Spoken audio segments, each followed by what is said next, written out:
Let's talk about our alignment in poses where we have one leg forward and one leg back. Starting from mountain pose. Going back to a simple crescent lunge, if I step my right foot back, I want to make sure that I'm stepping onto the opposite bar of a train track. So keeping my feet hip distance apart, if not a little bit wider, to maintain stability as I raise my arms up. So I'm going to step it back, but keep it out, arms up.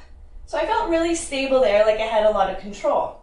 Now what we sometimes do is we'll step the foot back and we'll bring it directly behind that front foot, like on a tightrope. And so if I'm doing this here, then right away I'm starting to lose balance, and coming up is a lot more shaky and a lot less control. So we want to be really conscious that when we are stepping back, that we're maintaining that width in our stance.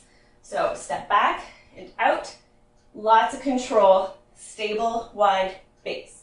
Now going back to today's practice where we did this from a chair twist, let's say your feet are a little bit too close together in your chair. Maybe they're centered on the mat, and you might have seen me do this today. Widen your stance a little bit first, and then when I'm stepping that foot back, in this case it'll be my left foot, I want to make sure that I'm stepping it wide. Good. And then from here, really easy to come up on that wide base. The same is going to apply to a low lunge. So if we're starting from, say, a downward facing dog and stepping through, we want to make sure that, again, we're not on a tightrope, we're on train tracks. So from down dog, my feet are hip width apart, stepping the right foot up. And if I'm too narrow here, I can widen a bit, lower the back knee, nice and easy to come up. And then again, if I step right in front and I'm on a tightrope, it's a lot more shaky to come up and you have a lot less control. So it's the same idea in many of these poses.